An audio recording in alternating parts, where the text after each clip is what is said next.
L'actualité judiciaire, c'est également le procès Le Squarnec devant la cour criminelle du Morbihan à Vannes. Depuis hier, la parole est aux victimes. Plus de 120 d'entre elles, sur les 299 parties civiles, ont tenu à s'exprimer à la barre. Des femmes et des hommes qui n'avaient qu'une dizaine d'années lorsque l'ex-chirurgien chargé de les opérer les a abusés sexuellement. Pour eux, témoigner, c'est tenter de se reconstruire. Reportage de la correspondante d'Europe 1 dans le Grand Ouest, Sandrine Prioul.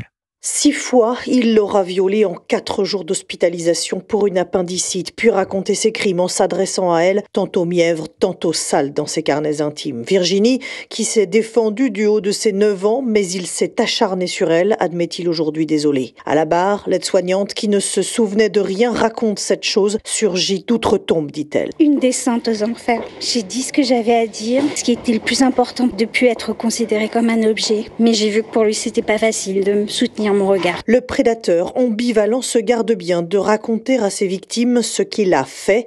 Aucun souvenir, répète-t-il machinalement, mais déjà, il ne nie plus et reconnaît ses crimes à hauteur de ce qu'il a consigné dans ses carnets.